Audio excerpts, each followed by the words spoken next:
Olá, sejam muito bem-vindos para mais um episódio do podcast Questão de Ordem da OAB Caxias do Sul. Eu me chamo Adilá Pegoraro, sou coordenadora da comissão OAB Vai à Escola. Estou aqui muito bem acompanhada com os convidados mais que especiais. Vou apresentar eles. A Juliane Lippe, especialista em Direito de Família e Direito Sucessório, e subdiretora de Assuntos Relativos à Guarda, Convivência e Perícia Psicossociais da Comissão Especial de Direito de Família e Sucessões da OAB-RS. Dr. Luciano Escobar, membro da Comissão Especial de Proteção de Dados e Privacidade da OAB-RS, membro da Comissão Permanente de Direito Digital e LGPD da Federação e advogado de escolas. E o Tenente Coronel Ricardo Moreira de Vargas, comandante no 12º Batalhão de Polícia Militar. Esse podcast é patrocinado por AR Master Sul, assessoria documental. E nós vamos falar hoje sobre OAB e escola atuando juntas na educação. Dr. Luciano, lhe passo a palavra. E um dos nossos inícios é falar dos limites da escola, até onde vai a educação, a escolarização e os limites que tem a escola. Já é uma resposta para uma pergunta complexa. Né? Primeiro, assim, eu queria agradecer por poder estar aqui presente com vocês e falar um pouco mais do que é esse trabalho que eu particularmente desenvolvo, né? Que é a consultoria, muito em escolas particulares, porque elas têm um foco um pouco diferenciado em relação às escolas públicas. Né? Quando a gente olha para o universo de escolas públicas, a gente está mirando num cumprimento de políticas públicas mais abrangentes. Né? E quando a gente olha a escola particular, a gente está tratando mais de uma permissão, de uma autorização de poder explorar essa atividade de ensino economicamente. Mas isso não afasta responsabilidades comuns, né? Que é do sistema de ensino, que é do sistema de educação. E aí começa a questão de até onde a escola vai, até onde a escola não pode ir. Né? Então, quando a gente está falando deste papel da escola, hoje ele está muito misturado.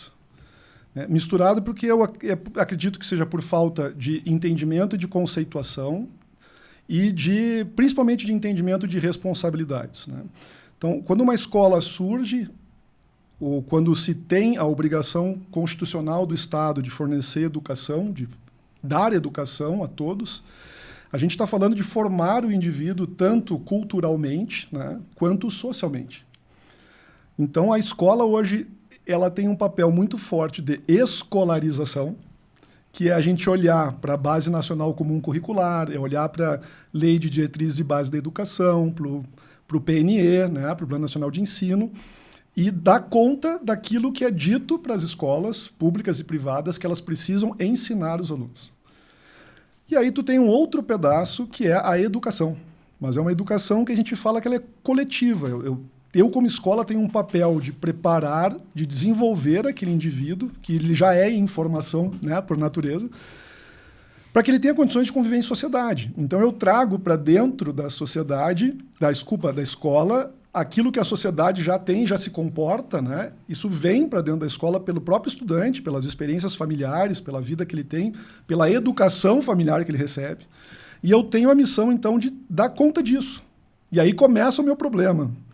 Porque valores éticos e morais, a gente tem uma linha média na sociedade, que é o que nos permite conviver, e que nem sempre funciona, tanto que nós precisamos de códigos, né? Leis, Código Civil, Código Penal, Código de Processo Civil, para saber como é que resolve a aplicação do Código Civil. A gente precisa de uma série de outras normas, e é uma brincadeira que eu faço, né? Porque se a gente tivesse nascido para viver em sociedade de verdade, a gente era formiga, abelha, marimbondo, porque já nascem com a sua vida definida. Esse vai ser só operário, essa vai ser só soldado, esse vai ser só... Não, a gente quer ser tudo que a gente puder ser, tudo que a gente imaginar e sonhar ser. E aí a gente precisa de regras. Então, a escola vem também, ela escolariza e educa para que o indivíduo, o aluno, a criança e depois o adolescente, ela tenha condições de viver em sociedade, quer dizer, viver com outros. E isso se mistura hoje, que eu estava dizendo que é muito difícil, porque é cobrado da escola não só o papel de escolarizar e dessa educação coletiva, mas é cobrado da escola a educação que deveria vir de casa. A educação que está, incrivelmente, que isso para mim é uma coisa ainda meio absurda, definida legalmente. Né? Eu tenho o Código Civil, eu tenho o Estatuto da Criança e do Adolescente, dizendo que é obrigação legal do pai e da mãe educar, sustentar, proteger a criança e o adolescente, os seus filhos. Então, essa mistura hoje do que é meu e do que é da família é o que me causa o primeiro grande problema quando a gente fala de escolas, em que, então, nos é cobrado uma responsabilidade de educar os princípios éticos e morais que deveriam vir da família. E é o grande choque que existe. Eu presto esses valores porque eu tenho que olhar para aquilo que a sociedade traz e entrega. E aí, quando a criança ou o adolescente sai da minha escola, ela entra em casa, muitas vezes esses valores comuns, eles entram em choque com valores pessoais. Né? Senão a gente não teria problema de racismo, não teria problema de homofobia, não teria problema, vários outros problemas de discriminação, né? Pegando este exemplo aqui. Então, isso é um desafio e esse é um problema que a gente tem hoje. Se a gente entendesse esses limites, a gente saberia como cobrar o que e de cada pessoa. Né? Então, na verdade, com a experiência que eu trago aí de mais de 10 anos hoje trabalhando com isso, é que a escola é exigido tudo. E a família é exigido muito pouco. É só a gente olhar os últimos episódios aí que cercaram o país e o Estado aqui nas eleições, que envolveram adolescentes. Quem está sendo responsabilizado hoje? São as escolas, porque não souberam ensinar aquilo que os tornaria independentes e respeitosos. Mas as famílias tu não vê nessa discussão. Eu já vou meter meu bedelho, agradecendo também o convite de estar aqui, mas é muito interessante ouvir o Luciano falar. Eu não atuo para escolas, eu trabalho com divórcios, com famílias, então eu estou do outro lado, tá? Mas o que eu percebo é isso. As famílias estão empurrando para a escola o que não estão conseguindo resolver. Então, quando, na verdade, e a gente estava falando aqui antes de começar a gravação, né, Coronel, quando tu está falando de uma família que funcional, a gente usou esse termo, né? Funcional, que tá tudo em ordem, já é difícil. E quando a gente vem de uma família disfuncional, uma família que está num processo de divórcio, uma família que já está divorciada, já está separada, e aí quer empurrar a responsabilidade um para o outro, do pai para a mãe, da mãe para o pai. Bom, ninguém pega essa responsabilidade. Vamos para a escola, afinal de contas a gente paga tão cara a escola, deixa a escola resolver. Né? Então, e isso eu acho que não é um problema assim, azar das escolas, elas que resolvam.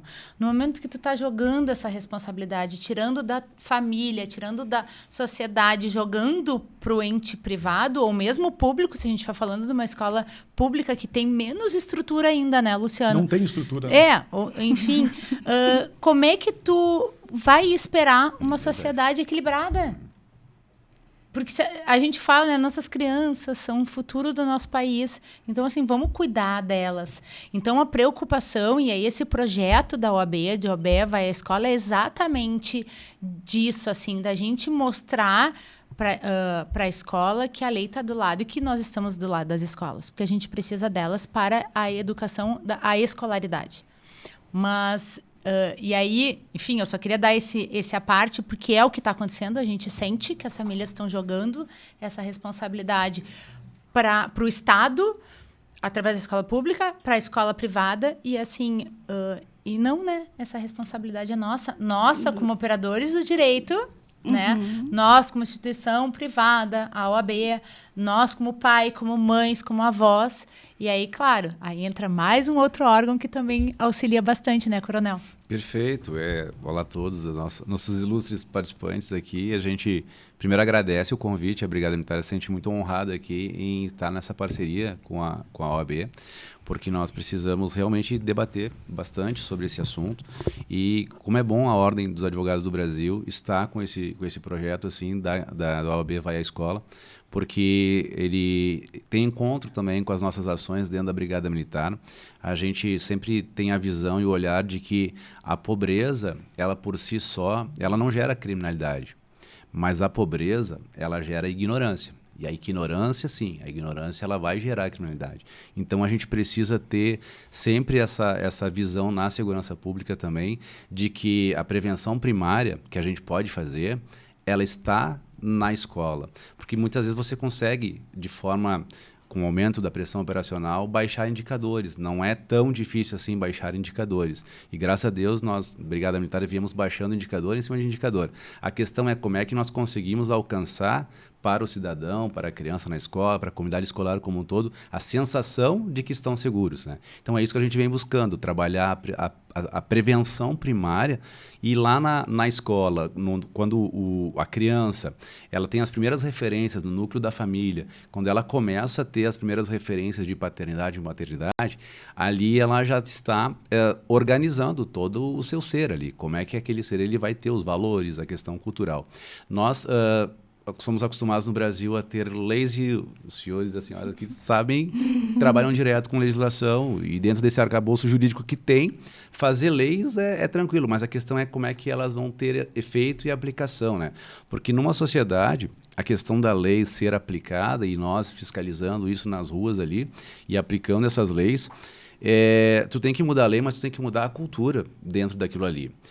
Vou dar um exemplo bem típico, assim, o Código Brasileiro de Trânsito, né? Ele veio, ele não mudou, não foi uma lei que mudou apenas, ele mudou uma cultura. Nós não usávamos cinto quando éramos da nossa infância, não usava cinto. Eu cansei de viajar no Passage do meu pai lá, né, indo para a praia, né? Solto atrás. E eu acho que isso faz parte da nossa infância, enfim, porque não era cultural.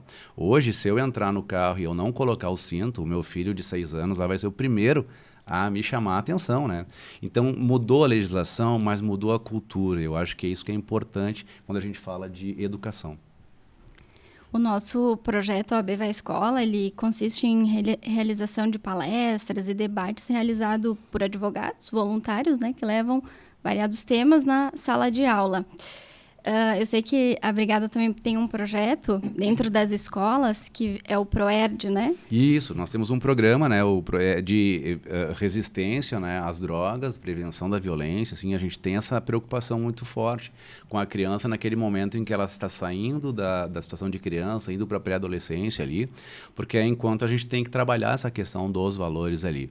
E eles têm recebido muito bem o programa, é um programa mundial, a Brigada, ela participa, ela aplica, né, o ProERD, e são policiais que são preparados para isso, eles trabalham com a questão da linguagem, trabalham com conteúdo, tem as séries específicas para eles trabalharem, e a gente, agora no primeiro semestre em Caxias do Sul, já atingiu 1.700 alunos, agora só no primeiro semestre, né? Isso é bacana, que a cada formatura, são 2 formaturas por ano, e lota, né, o local de formatura, porque os pais já começam a ser pessoas que tiveram, quando eram alunos, né, as palestras com os policiais militares, com os brigadianos. Então, a gente foca muito, sim, no programa social, porque essa é a nossa prevenção primária. Quanto mais a gente trabalhar nesse tipo de ação também, a gente vai ter menos problema ali na frente, porque vamos ter cidadãos mais conscientes ali das suas obrigações, não somente dos seus direitos, né? E essa proximidade do adolescente com a polícia, acho bem interessante, né? Sou suspeita para falar, sou muito fã da polícia, mas eu acho de ver a polícia não só como a autoridade coatora, mas aquele que pode ser o parceiro, que pode ser o orientador. Perfeito. Como a gente tem no professor, né? Perfeito. Não te parece? Que é o problema de cultura, né? O que tu fazia com o teu filho na rua para ele ficar quieto?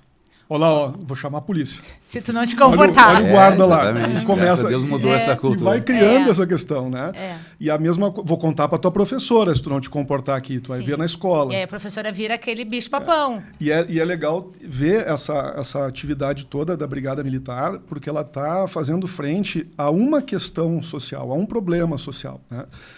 Que ganha muito eco na sociedade mundial, que é o uso e o consumo de drogas, a violência que decorre daqui, né?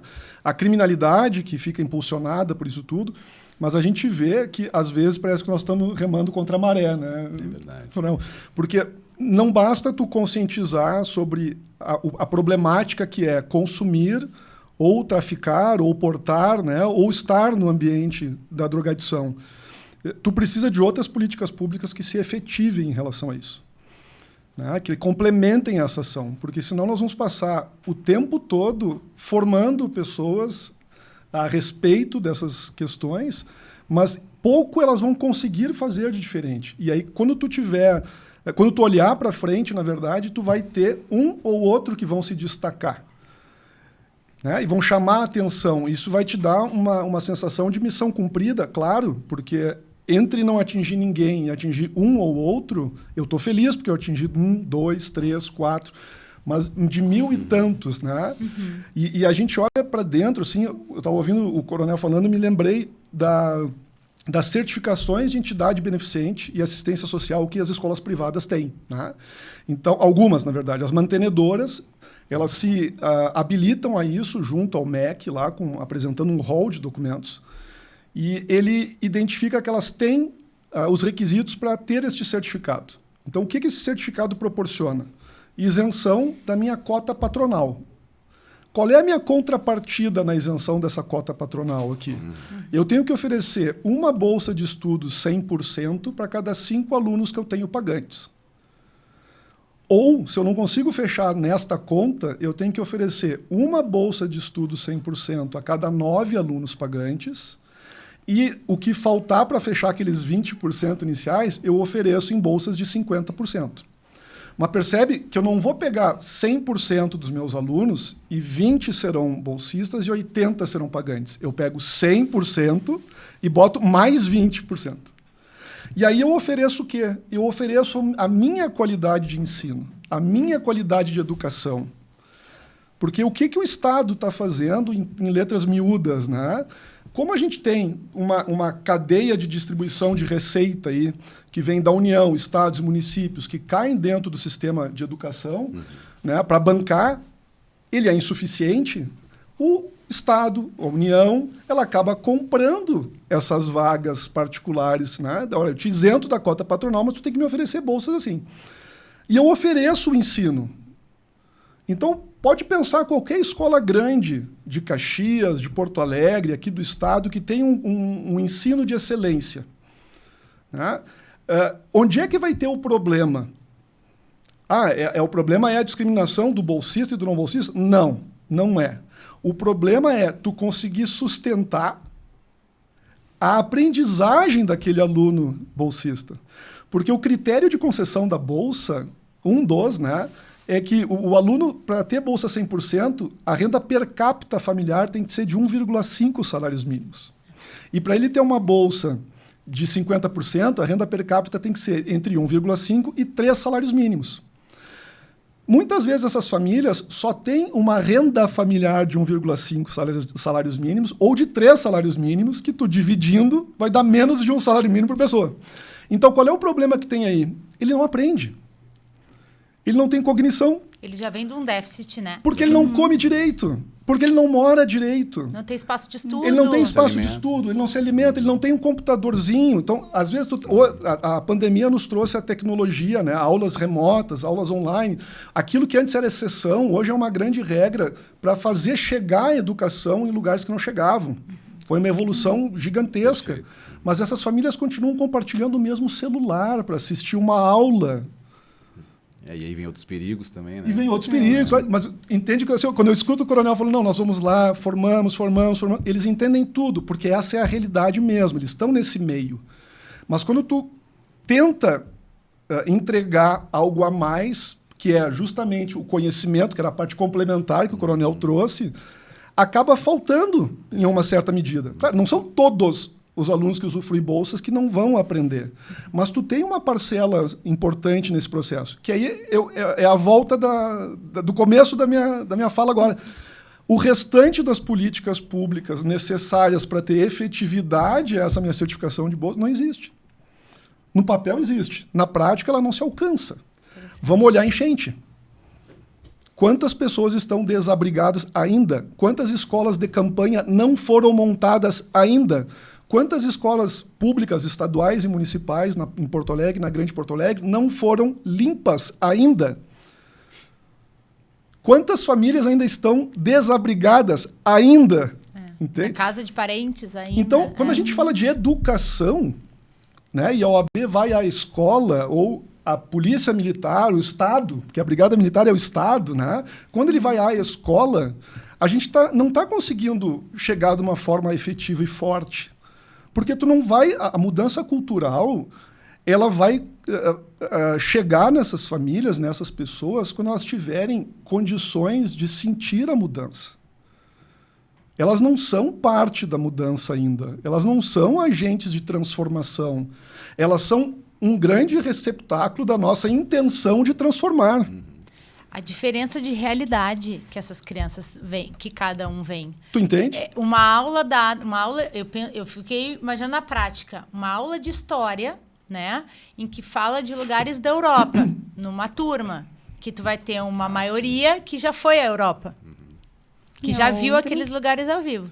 E tu vai ter um ou dois que nunca nem saíram da cidade. E aí que está a sabedoria. E aí como é que essa informação vai entrar, né? Mas aí que está a sabedoria de diversas famílias, né? Então, assim, a gente tem exemplos, mas eles ainda são pequenos e são aqueles que precisam ser exaltados, né? Eu lembro muito do desembargador Sejalmo Sebastião de Paula Neri. A história dele, do que eu ouvi, né? Um jovem negro que teve uma oportunidade de estudos, que veio de uma família simples e é um desembargador. Mas quantos tentaram esse caminho ou sonharam com esse caminho, né? E tu tem vários outros exemplos, assim. Se tu olhar mesmo para o futebol, que seja só pelo esporte, se tu olhar para a música, né, que são entretenimentos, mesmo assim, são pessoas que se esforçaram demais, mas quantas todos os dias estão nos campos de várzea dos principais clubes do país tentando uma oportunidade? E com a educação está sendo... É esse o problema, né? Então a gente vai lá e leva informações de cidadania da OAB, cidadania. Como é que eu cumpro e respeito as leis? Né? Como é que eu convivo bem em sociedade? O que é meu, o que é do outro? Quais são as regras? Quais são as regras e as consequências, né? Uhum. Mas ele não é parte disso. Ele está sempre... Eu sempre acabo exagerando, aí sim, sempre. Mas na boa parte, ele sofre o pênalti. Porque ele vai terminar aquela aula e ele vai voltar para casa, né, naquela escola boa, e que aquele é o sonho dele com aquela educação. Sonho dele não, da mãe e do pai, de que com aquela educação ele consiga quebrar aquele ciclo. Né? O sonho do tenente-coronel, quando ele sai, é que de todos aqueles 1.000 e tantos, se reduza o índice. Todos que hoje ocupam a brigada militar, né? Que isso mude, esses índices sejam reduzidos pela consciência, pela conscientização, pelo aprendizado. Mas as tentações diárias são muitas, né? Não, e nós temos, por exemplo, Caxias do Sul. Caxias do Sul é uma cidade, ela é a segunda cidade maior do estado. A gente tem mais de 500 mil de habitantes aqui e temos 2 casas prisionais muito grandes aqui em Caxias do Sul também. Então, todo o objetivo que é feito é para que a gente consiga evitar que esse número de prisões que a gente realiza todo dia aqui, né, seja colocado, porque o traficante está ali do outro lado. Né? Então, muitas coisas que são desassistidas, seja na família, seja na escola, ou seja nas políticas públicas, está o cara oferecendo a facilidade que é esse mundo do tráfico e na cabeça de uma pessoa que ainda não está matura ainda, né, de um jovem, de uma criança, a questão do alcance de bens e de consumo, enfim, que ele não vai ter de outra forma. Então, o que eu vejo, assim, a gente trabalha bastante também com o ProERD, que é um programa que a gente falou, mas todas as matizes da brigada, a gente também possui esse olhar para a educação, para a escola. Vou dar um exemplo também. A gente tem um batalhão um pouco diferenciado aqui, porque o 12 Batalhão aqui de Caxias, ele tem cavalaria, ele tem canil, e a gente traz muito exemplo, assim, dos cães também, né? Que é, às vezes, para a gente chegar e quebrar esse gelo da farda, muitas vezes, com a criança, né? A gente leva o cachorro, o cão junto, né? E esse é um trabalho muito bacana que se faz, porque o Sinofre, ele também possui alguns conhecimentos ali de identificação dentro da turma, né? Então, há uma integração com a comunidade escolar, com as diretoras, que pode sempre trabalhar em conjunto, e muitas coisas a gente reporta aqui para a subseção da OAB aqui em Caxias. Olha, a gente está com uma detecção de uma situação aqui nessa questão dessa escola, e com a direção da escola também, porque muitas vezes a forma da criança se aproximar do cão, a forma que a criança reagiu ao ver o cão, às vezes não é apenas um receio, um medo, às vezes pode significar uma coisa mais complexa ali dentro. Então a gente, como já tem esse costume de saber como as crianças lidam com os animais quando a gente leva para dentro da sala de aula, a gente também pode apontar algumas questões que merecem atenção, tanto da direção quanto daqui a pouco dos próprios direitos da criança que podem estar sendo violados ali dentro. Então acho que esse trabalho que a UB faz e principalmente que a gente vem fazendo também, né, acho que só melhora, amplia ali a nossa rede de atenção. Mas com certeza nós precisamos sim das políticas públicas assim, conjunto, mas principalmente num ponto que eu não posso deixar de puxar também, que é a questão do problema que nós enfrentamos como policiais muitas vezes da legislação.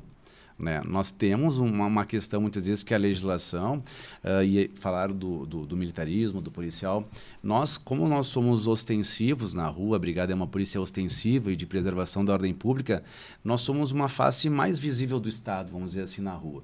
Né? Então a criança, ela tem ali, aquele policial ali, ele precisa ser o exemplo para aquela criança ali. E ele precisa também atuar de uma forma que também preserve ele. E o que a gente observa numa linha, muitas vezes, legislativa, que o policial ele vai tendo cada vez menos condições na sua forma de atuação. Por quê? Porque cada vez mais a regra é, muitas vezes, muito permissiva para algumas questões. Então, resolver um problema de segurança pública numa cidade do tamanho de Caxias, por exemplo, a gente tem que entender que hoje a gente não consegue, por mais que uma pessoa tenha um furto na residência dela, manter muitas vezes aquele criminoso afastado do convívio social. E tem que entender toda uma política, às vezes, que aquele que vai ser afastado do convívio social, ele é muitas vezes o único responsável por uma criança, um menor lá que está dentro da casa dele. Então a importância também de um trabalho conjunto com os conselhos. Acho que o Conselho Tutelar tem uma função muito importante quando a gente fala de educação e de escolas. E eu estou falando assim, conselho agora, né? Mas vamos supor assim, como é que eu acho o conselho às 3 da madrugada de um domingo? Onde é que está o conselheiro tutelar? O que eu faço com aquela mãe drogadita ali que queria colocar o bebê pela janela, iria jogar o bebê pela janela, os vizinhos chamam a brigada, nós vamos lá, chamamos, né, os vizinhos, enfim, retiramos a criança da mãe, encaminhamos a mãe, só que aquela criança ela precisa de uma atenção e muitas vezes tu tem essa dificuldade, às vezes, no próprio Conselho Tutelar, de encontrar as medidas necessárias de assistência, né?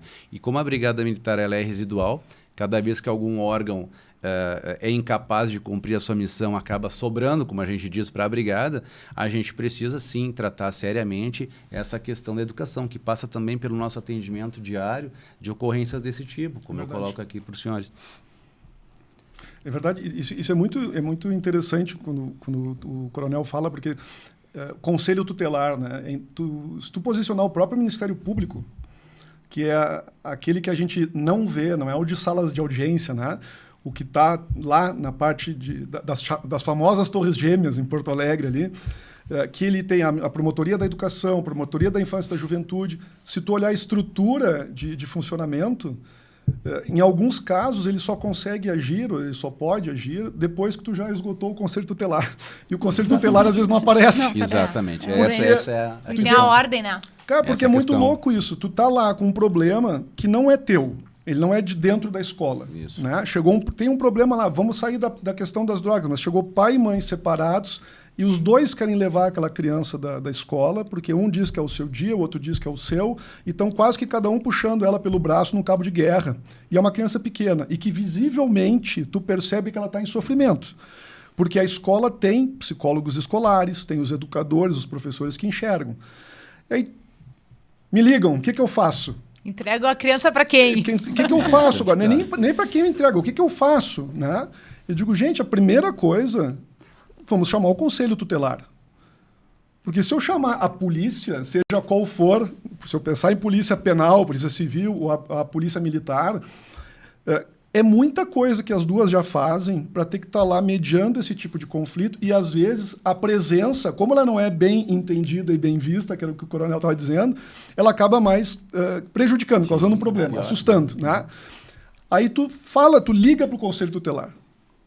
E falta, não é para todos, mas eu preciso dizer isso, assim, que em alguns momentos falta um entendimento, uma formação mesmo.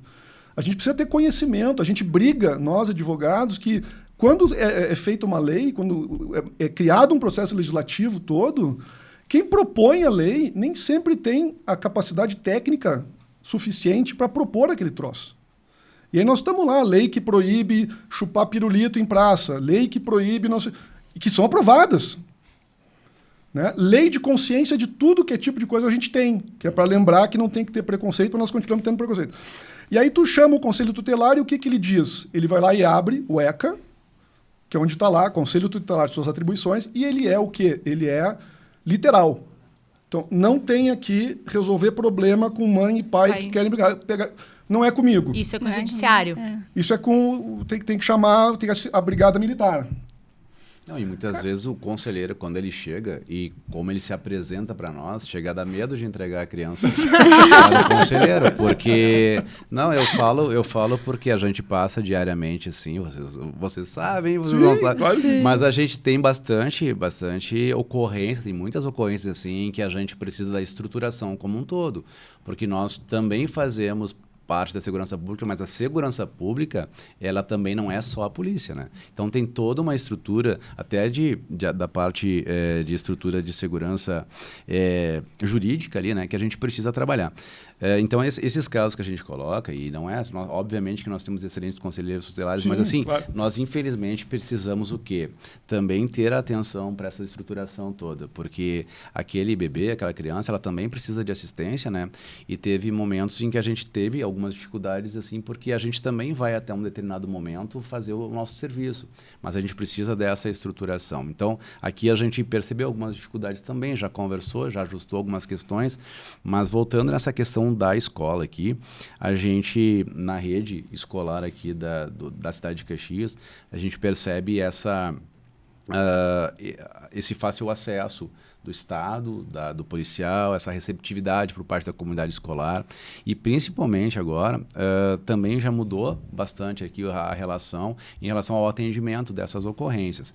Nós tivemos aqui também uma mudança de comportamento a partir da questão do telefone, né, do telefone celular que eu falei, das novas tecnologias.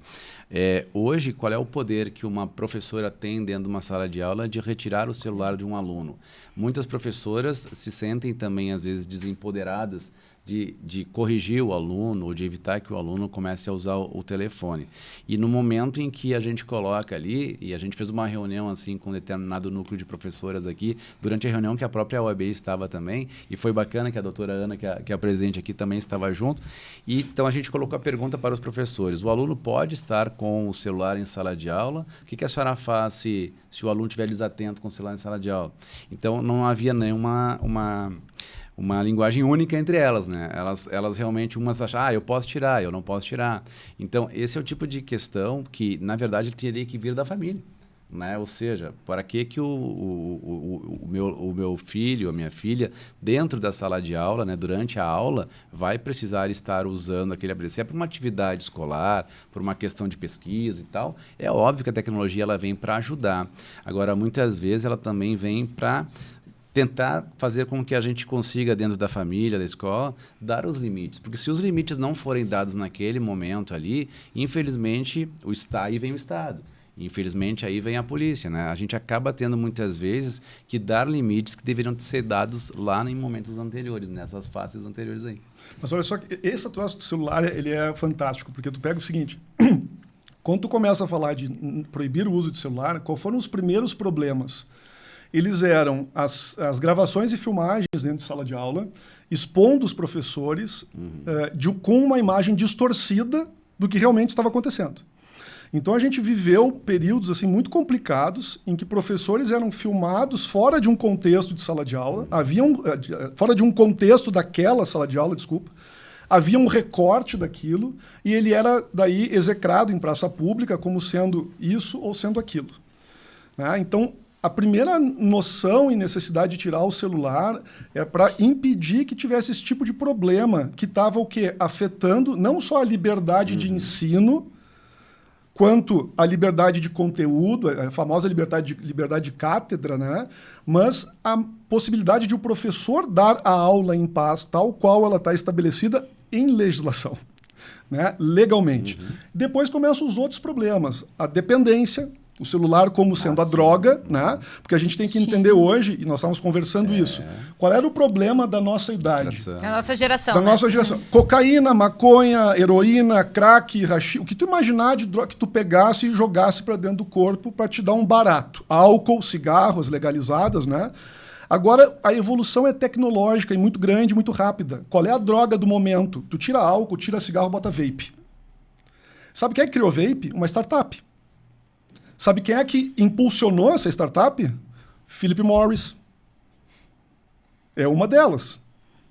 Por quê? Essa startup resolveu uma dor, um problema da sociedade. Acabou com o fedor de cigarro e da denúncia do adolescente que fumava, porque agora é essência de baunilha, tutti-frutti, torta de limão, pirulito de morango e não sei mais o quê.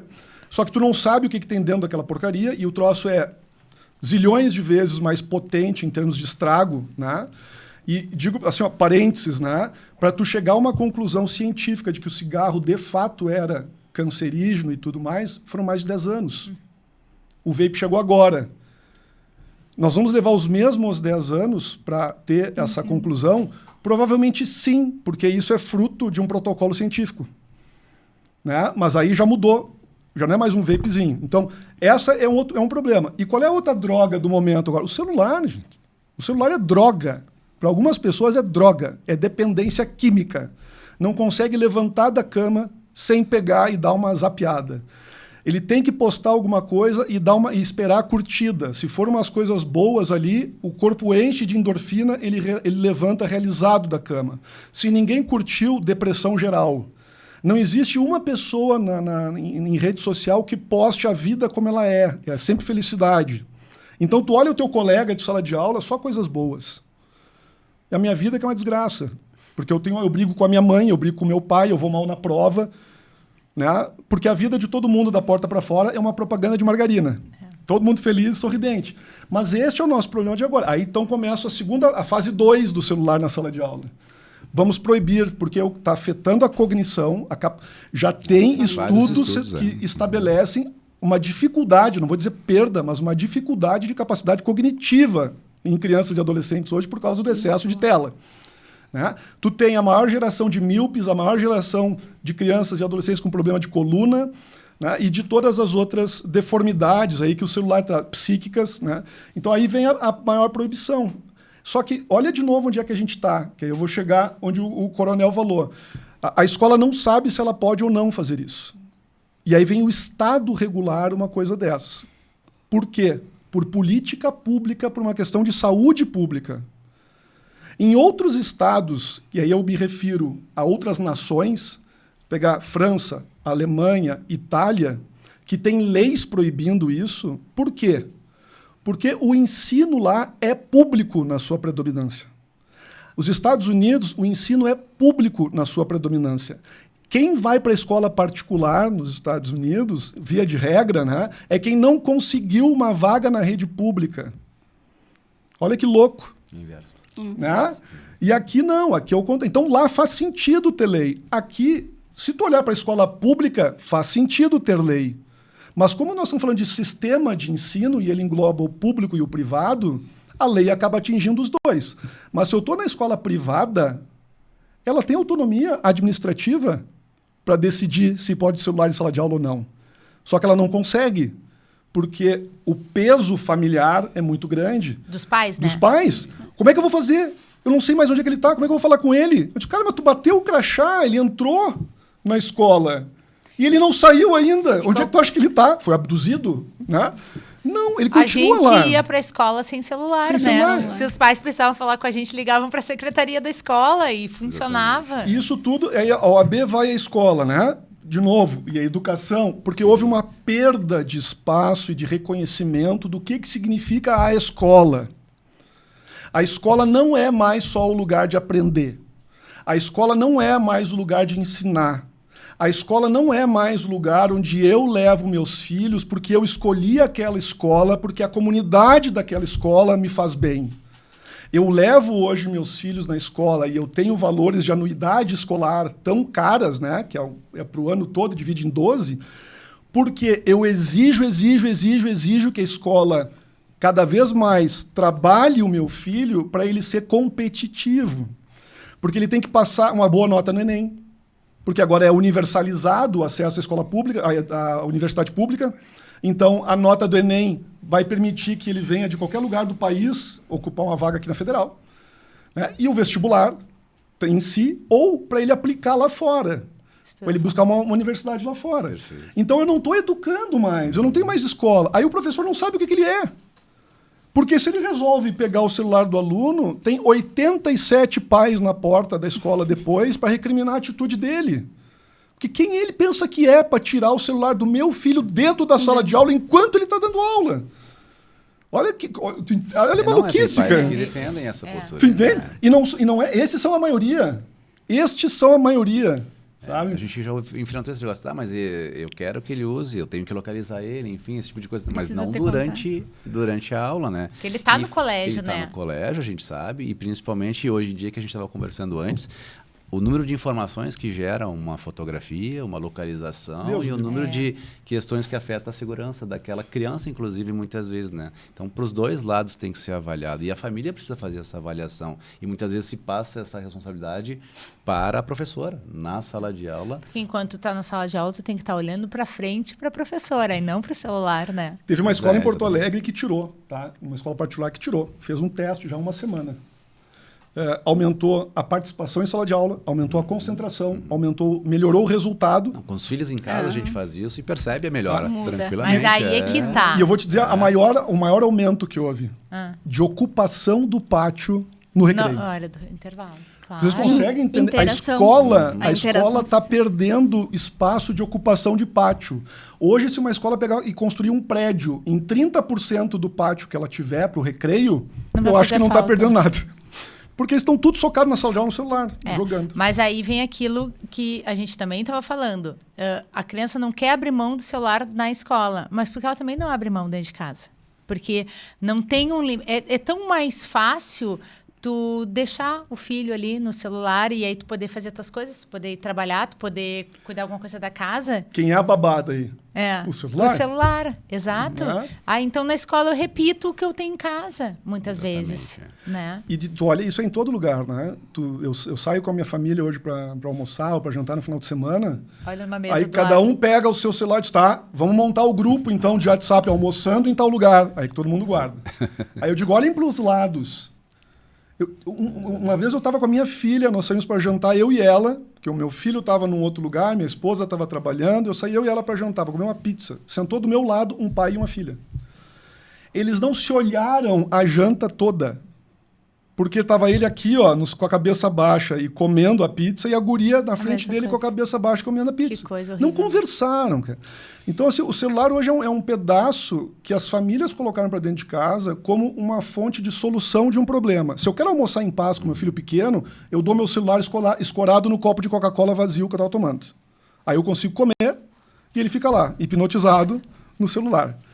Né? E se eu quero falar com ele, na verdade eu quero ter controle sobre ele, eu não quero falar com ele, eu dou um celular.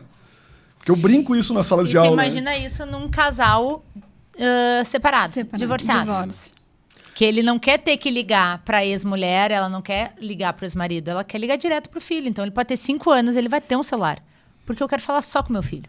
Eu não quero ter que falar com o pai do meu filho. E se estiver na casa do outro, nunca vai achar uma tomada para carregar, né? Acabou a tua Então, bateria. assim, isso é bem complicado também, né? E claro que o celular, como o Coronel falou, teve tanta coisa boa, né? A gente hoje faz assim, surge uma dúvida aqui, tu pega o celular e faz uma pesquisa em segundos, né? A distância, hoje tu tem contato com parentes que moram longe, com amigos que moram longe, numa chamada de vídeo que eu faço de dentro do carro. Os golpes. Né? Então, assim, esse sim. mas tem todo esse lado, né? O distanciamento que as pessoas estão tomando, o distanciamento que as crianças estão tendo dos seus, da escola, dos amigos, dos pais, enfim. E aí, enfim, todas essas coisas que vêm por trás, né? O bullying, os golpes que a gente vê por celular. A dependência por outros meios, né? Olha as bets agora, né? As apostas do celular que estão discutindo. E isso está dando muito problema de apostadores que não são compulsivos naquela questão de aposta. O celular me parece também uma compulsão dentro dessa questão. Que a pessoa não tem que nem ir no bingo, né? Exatamente. Não tem que nem ir na casa de jogo. O jogo tá aqui, né? E olha a doideira, né? As bets pressionaram o sistema financeiro brasileiro para proibir o uso de cartão de crédito, porque senão a quebradeira ia ser maior. E aí o Banco Central, pelo volume de PIX, mapeou que as pessoas estão usando os auxílios emergenciais, os benefícios, aquela renda que vem do próprio governo para sustento da família nas bets. Está faltando dinheiro para comprar comida agora, porque o cara gastou em bets, em apostas eletrônicas, né? E aí a OAB vai à escola. Então, o que a gente está falando junto disso tudo? Se nós evoluímos tanto a mudar o tipo de droga que hoje prejudica os nossos filhos, né? Porque é o vape, que é o cigarro eletrônico, e é o celular, por que nós não estamos tratando de uma maneira ampla, alardeada, né? de viva voz, de ética e cidadanias digitais?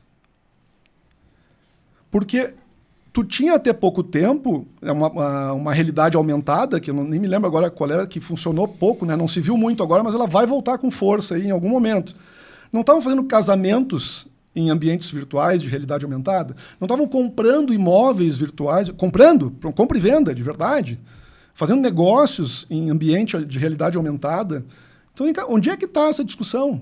Por que eu aluno, né, de sala de aula, estou com o celular na mão, produzo, gero uma fotografia que eu posto numa rede, que é o WhatsApp, é rede social, vamos deixar claro, né? Que pode originar um bullying, porque de qualquer maneira já é um assédio, né? Porque está praticado contra alguém ali ofensivamente. Por que isso é válido nesse ambiente e não é válido no ambiente real? Ou tem uma pergunta anterior a isso, né? Por que eu não consigo dizer na tua cara essa brincadeira desaforada, mas eu consigo dizer através do celular? Cria uma barreira, né? O celular. O celular, ele tirou a tua barreira, na verdade, né? Que é a tua vergonha, né? O freio inibitório. Falta de limite. Não, acabou teu freio inibitório aqui. Né? Com o celular, ele acaba. Os guerreiros de WhatsApp. Exatamente. Bom, vamos olhar aqui, alguns anos para trás, não muitos, né? Não precisa. Então, esse é um problemão. E tu sabe que tem uma legislação. Não é por este governo em si, mas no início deste governo federal agora, foi em janeiro de 23, foi lançada uma lei, foi promulgada, perdão, a política nacional, uma política de inclusão digital.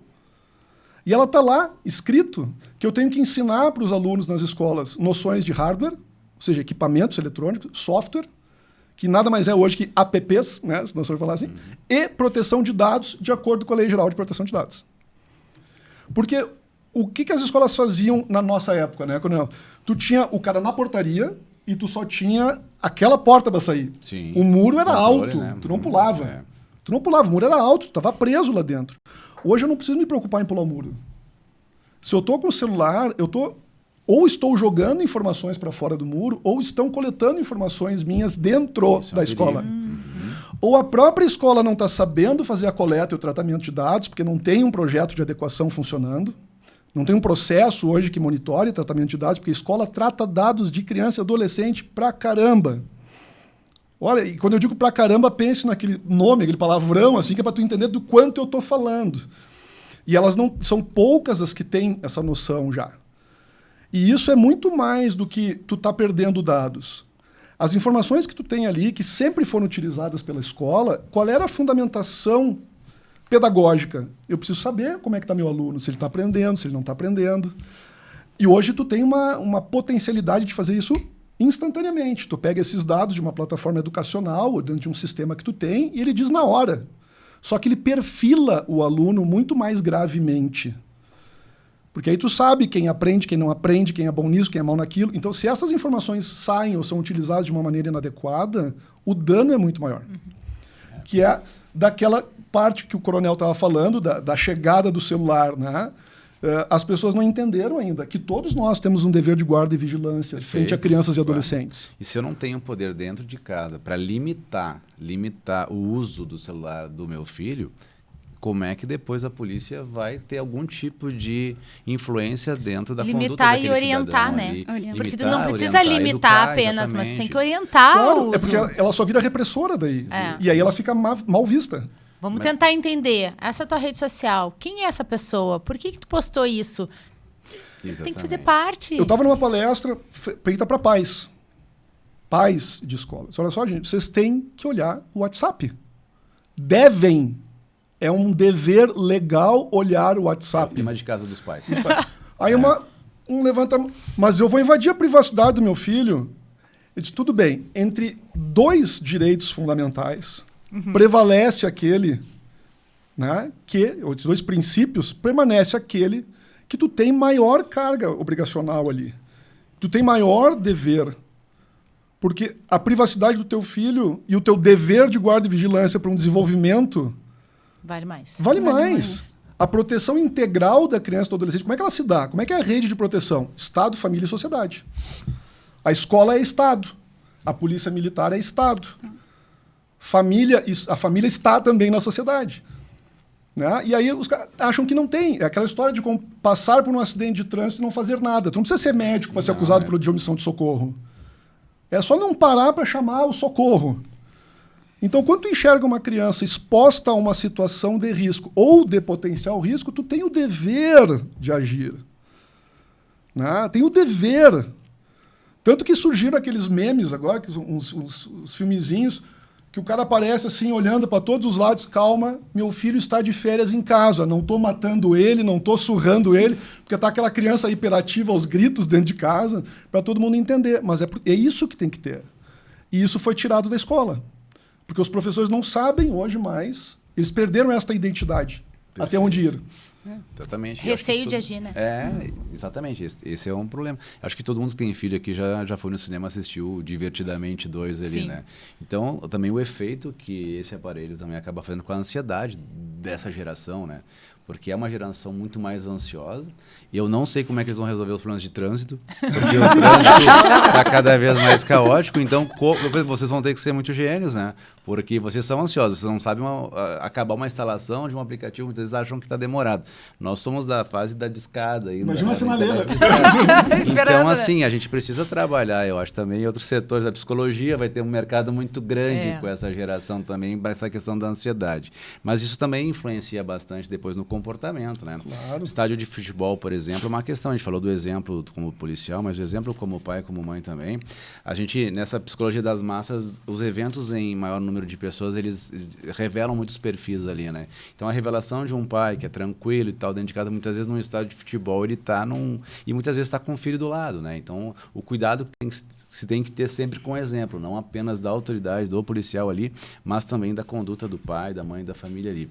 E principalmente colocar também aqui em Caxias esse programa da OAB Vai à Escola, para que ele sirva também para aproximação muito mais da família também, porque a família precisa estar frequentando a escola para interação com essa comunidade escolar, com o pai, com a mãe, e principalmente saber que a Ordem dos Advogados do Brasil, a Brigada Militar, tem não somente a função legal dela, mas ela tem a função social.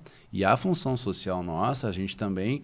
porque é isso que muitas vezes vai fundamentar uma mudança de cultura naquela sociedade. Exatamente. E nós, então, como Estado aqui presente nas ruas, a gente fica muito contente em saber e conhecer aqui o projeto da OAB e principalmente saber que a gente pode fazer ações conjuntas como estamos fazendo. Eu só agradeço aí também o convite aqui da OAB em participar aqui dessa conversa, desse debate. O coronel traz, assim, de verdade, né? O que é a escola? Não é professores, é educadores. Porque a tia, aquela que cuida da limpeza, ela está educando teu filho que está na escola. O dono do bar, ao ser educado contigo e te oferecer teu lanche, dizer para tu entrar na fila, ele está te educando. A professora, o professor estão te educando. Todos são educadores. E não adianta a escola ter esse papel se a família não está integrada na escola. Entendendo o que está acontecendo lá. Participando. Entendendo o seu papel e a sua responsabilidade, porque é muito fácil chegar lá, e olha, e não é poucas às vezes, o privado isso salta muito porque quase tudo vira um processo, né? Ou ameaça de um processo. Então, assim, as famílias dizendo como é que tu não resolveu esse problema. Eu digo só um pouquinho, mas a educação, quem tem que fazer é tu, não eu.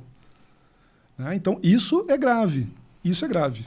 As famílias não entenderem isso e o resto do sistema da escola, pública ou privada, não enxergar isso. Porque senão, nós, OAB na escola, Brigada Militar, vamos continuar fazendo ações que a gente vai enxergar como de muito esforço de grande movimento e de pouco resultado. Aquela né? expressão que vocês usam muito, né, Coronel? Enxugando gelo, né? Sempre. Aquilo que tu faz fala tão alto que eu não escuto o que tu diz. Que são os pais dentro de casa. É isso. Que bom ter a percepção de todos que estão altamente imbuídos nesse mundo de educação, a Brigada Militar no projeto que tem nas escolas, a Juliane que trouxe essa percepção do mundo das famílias, e a gente está se encaminhando para o final. É uma pena. Dava para ficar a tarde inteira falando. Dava para ficar a tarde toda falando. Esse começa outro. A escola é um lugar de encontro de todo esse conhecimento, tanto do projeto da Brigada, e tanto daquilo que a OAB leva para as escolas. E eu agradeço muito a vocês, e também tenho a agradecer muito a quem leva todos esses projetos, inclusive os advogados colegas. E agradeço muito a presença de todos. E que bom que a gente pôde compartilhar dessas percepções. E a gente aceita a chamada para um outro para seguir no assunto, porque certeza, tem coisa para conversar. Marca onde terminou esse, que nós continuamos no resto. Não se esqueçam de compartilhar, curtir e comentar as redes sociais da OAB Caxias do Sul. E esse podcast é patrocinado pela R Master Sul Assessoria Documental.